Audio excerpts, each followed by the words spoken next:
Olá a todos e todas. Meu nome é Kessia Rocha Andrade, nordestina, nascida em Aracaju, Sergipe, e há 4 anos e meio resido aqui em São Paulo. A convite do Comuna Serviço Social, estou aqui hoje para falar de residência multiprofissional em saúde.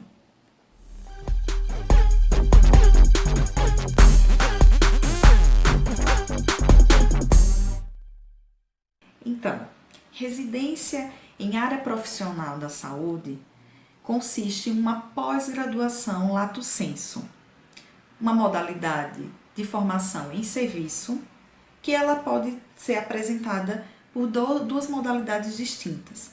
Pode ser uniprofissional, a exemplo da residência médica, residência em enfermagem, residência em área única, em uma única profissão. Ou residência multiprofissional, quando você contempla naquele programa ou diversas áreas, no mínimo de 2 a 3 e podendo ter até 7, 8, 10 áreas no mesmo programa. Então, é importante entender a especificidade da residência em saúde é que é uma formação inserida nos serviços, podendo ser no serviço privado ou no serviço público. A prioridade na nossa fala vai ser sempre em defesa do nosso Sistema Único de Saúde, o SUS. Então, a ideia quando foi criado esse programa é que fosse destinado aos trabalhadores da saúde com o intuito de melhorar o SUS. Pois bem, então existem particularidades nesse programa que o diferenciam de outros programas de pós-graduação lato sensu. Normalmente tem uma expansão da pós-graduação lato sensu que ela foi se moldando ao mercado de trabalho. Muitos sabem que há pós-graduações que são realizadas apenas no final de semana, ou num sábado inteiro, um domingo, a cada 15 dias, com diversas maneiras diferentes. A que a gente quer se deter aqui, que é a residência multiprofissional em saúde, ela é diferente. Ela tem uma carga horária semanal de 60 horas. Essas 60 horas, elas são distribuídas da seguinte maneira: 80% são destinadas a atividades práticas e 20% destinadas a atividades teóricas e teórico-práticas. Veja bem, 80% prático, 20% para as atividades teóricas. É importante entender isso porque o tempo todo, enquanto residentes, vocês vão se questionar: eu estou numa formação ou eu estou num trabalho? É uma nova configuração do trabalho ou é uma formação profissional? Pois bem, então dessas 60 horas semanais, no percurso de 2 anos, sim, a residência é uma formação de 2 anos, você terá ao final da residência um certificado com uma carga horária de 5.760 horas. Nenhuma outra pós-graduação, lato sensu, vai ter tamanha carga horária. E é importante porque destacar que apesar dessa carga horária ser destinada a maior parte do tempo para a formação prática, o que vocês têm que ter em mente é que ela é um processo formativo. Então, mesmo que esteja inserido no sistema de saúde, aqueles espaços têm que ser para formação. A ambiguidade de se é formação ou se é uma nova configuração do trabalho vai perpassar por toda a sua trajetória enquanto residente e até quanto egresso, como é meu caso. Então, você é cobrado enquanto profissional, porque você, para poder estar na residência, você tem que ter a graduação, então tem que ser graduado numa área de saúde, você tem que estar vinculado ao seu conselho profissional, você vai ter autonomia para tomar certas decisões, claro, sempre no âmbito do coletivo, mas você também vai ter espaços dentro da residência do campo específico, então exclusivamente da sua profissão. No caso do serviço social, eu tinha o espaço do serviço social junto com as outras colegas de serviço social e que também em momentos como plantão social, enfim, atendimento a algumas pessoas no âmbito hospitalar, que era o caso da minha residência. Uma outra característica da residência em saúde é que é um programa de bolsas de educação pelo trabalho. Então, esse residente, ao ingressar nesse programa, ele vai receber uma bolsa de R$ 3.330,43. Então, veja, é uma pós que você é cobrado enquanto profissional, mas você também recebe uma bolsa. Essa bolsa não caracteriza uma remuneração, para não caracterizar trabalho. Porém, há alguns descontos. No edital da USP deixar claro, que poderá ser sujeito a descontos, retenções tributárias e previdenciárias, nos termos da lei. É importante reforçar que existe a residência multiprofissional em saúde e que, espalhado pelo Brasil, existem seus programas de residência multiprofissional em saúde. E cada programa desse vai ter áreas de concentração distintas. No meu caso, eu fiz um programa de residência multiprofissional em saúde do adulto e do idoso. Mas existem outras áreas. Saúde da criança e do adolescente, saúde mental, enfim, diversas áreas diferentes. Mas o que há em comum é que os residentes, eles têm direitos e deveres. E no âmbito do direito, eles vão ter direito, por exemplo, a férias de 30 dias ao ano, podendo ser dividido entre 15 ou esses 30 de 15 em 15 ou um mês corrido de 30 dias. Vai depender de cada programa. Então, no percurso de 2 anos, terão 2 férias, né, somando de 60 dias. Há licenças também que são concedidas ao residente, reconhecidas enquanto direito, como a licença maternidade e paternidade, a licença maternidade sendo de 120 dias, podendo prorrogar por mais 60, e a paternidade por 5 dias para auxiliar a mãe. Tem licença também de 8 dias em caso de falecimento de parentes de primeiro grau, e também ele pode, esse residente, ter o trancamento de sua matrícula, no decorrer, se sentir necessidade. Mas não haverá a manutenção da bolsa de educação pelo trabalho. Um outro ponto importante que eu quero trazer hoje aqui é a respeito dos espaços de organização dos residentes. Isso é fundamental para a vida do residente, porque a residência, ela é um espaço também de resistência. Então, existe fórum dos residentes, né, Fórum Nacional dos Residentes, que precisam ser cada vez mais consolidados. E são instâncias, seja de residente, seja de preceptor, seja de tutor. Outro ponto que eu considero muito relevante para trazer a respeito da residência hoje é a composição da residência. Veja, eu estou falando o tempo inteiro para residentes, mas o residente a gente já entendeu que são vocês, que serão residentes ou que já estão na residência ou que já passaram por ela. Mas quem mais compõe essa residência? Então, além do residente, que no primeiro ano ele vai ser conhecido como o R1, que é o R1 é o residente do primeiro ano, como vai ter também um residente do segundo ano, o R2. Na residência que eu fiz, existia um leque de disciplinas, que era do eixo teórico dos 20%, que eram destinados apenas aos residentes do primeiro ano. Um outro leque de disciplinas eram ofertadas no segundo ano de residência, bem como também de atividades. Então, espaços formativos onde cabia apenas o R1 e outros espaços eram para o R2.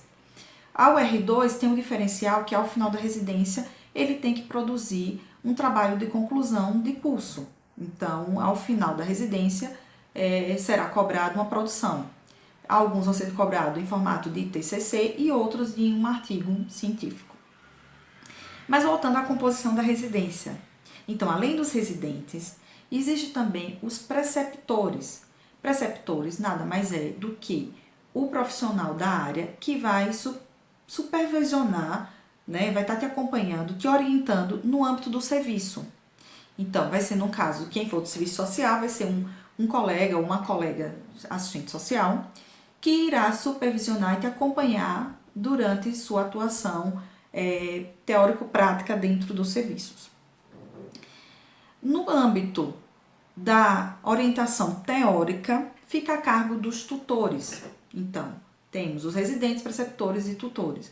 Os tutores são professores que irão orientar o residente a respeito de questões teóricas e especialmente já direcionando para o seu trabalho de conclusão. Então, essa vai ser a orientação, né, principal da relação de tutor com o residente. Há também outros professores que eles podem não estar apenas como tutores, mas também ministrando os eixos teóricos, né, para os residentes e também fazendo parte da própria composição da comissão de residência multiprofissional em saúde, né, daquele programa.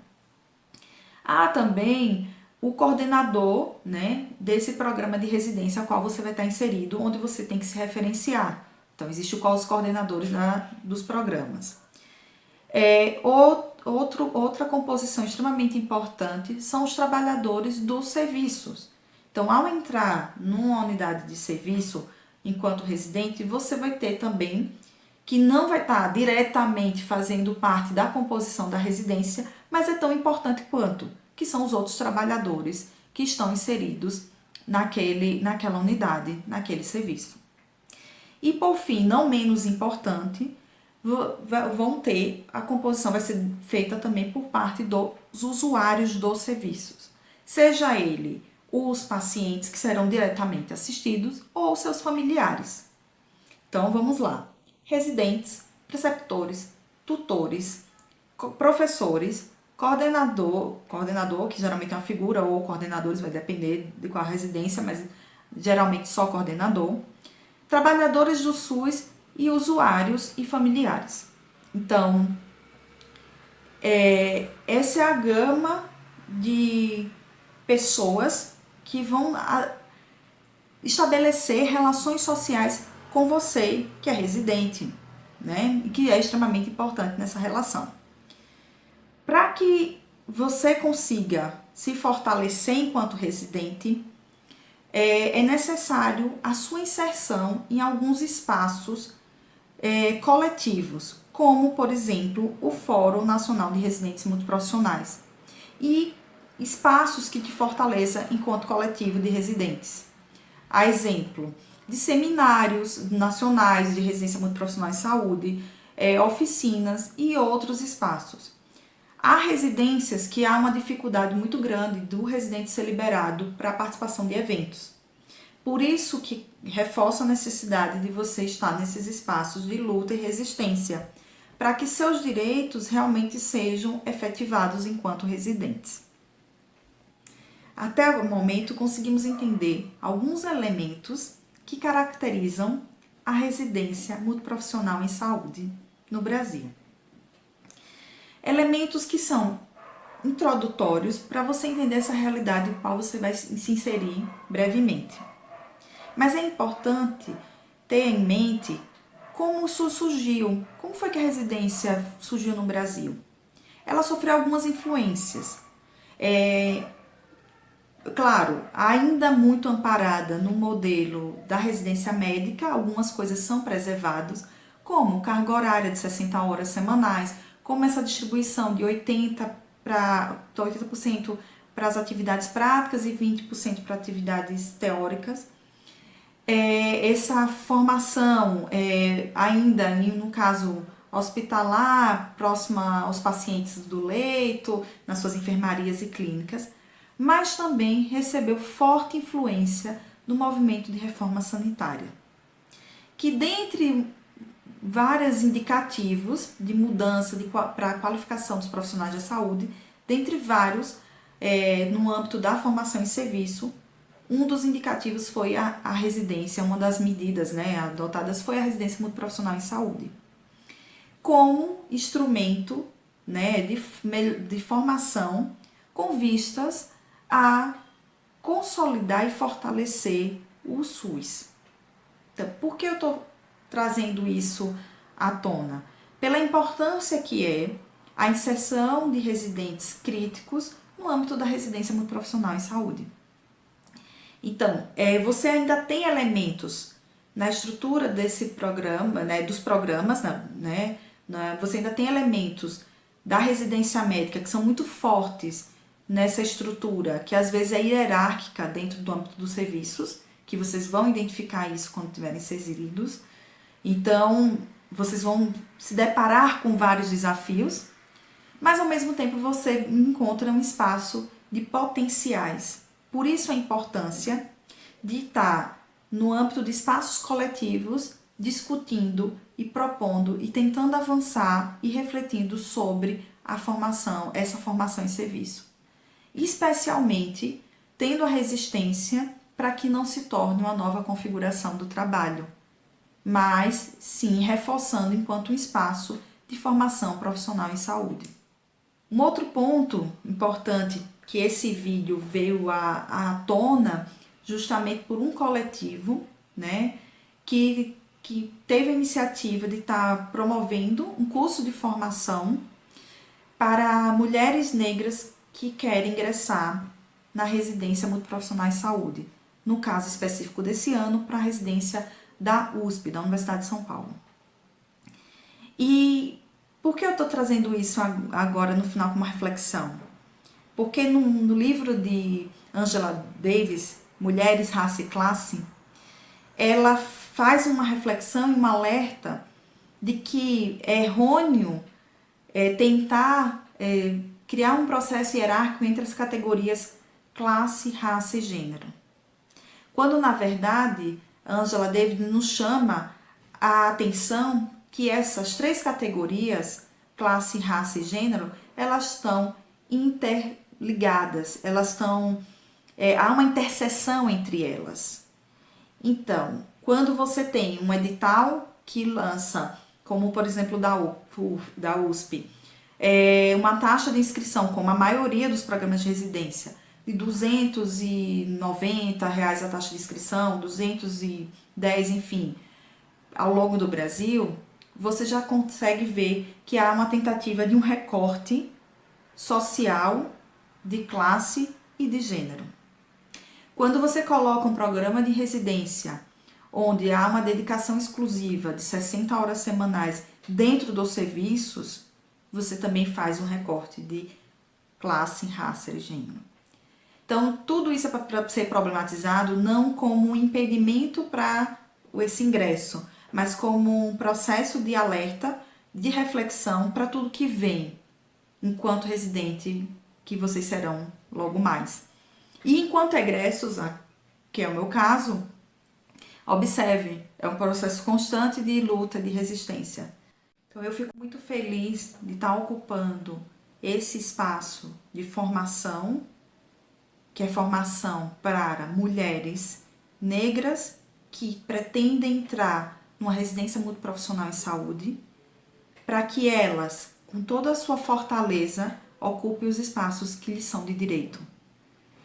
E mais, com seus espaços coletivos, unam forças com os outros residentes para uma reafirmação no nosso Sistema Único de Saúde. Eu agradeço a atenção de vocês. Caso gostem do conteúdo que foi transmitido nesse vídeo, coloque nos comentários para que a gente possa dar continuidade a essas reflexões. Existem muito mais coisas a serem ditas sobre residência, muito mais características, particularidades, mas aos poucos vocês vão conseguindo entender o quão é complexo, mas ao mesmo tempo potencializador esse espaço de formação e serviço para o SUS. Eu agradeço a atenção de todos e curtam o nosso vídeo, compartilhem e divulguem para outras colegas, outros profissionais que tenham interesse na temática. Obrigada e até a próxima!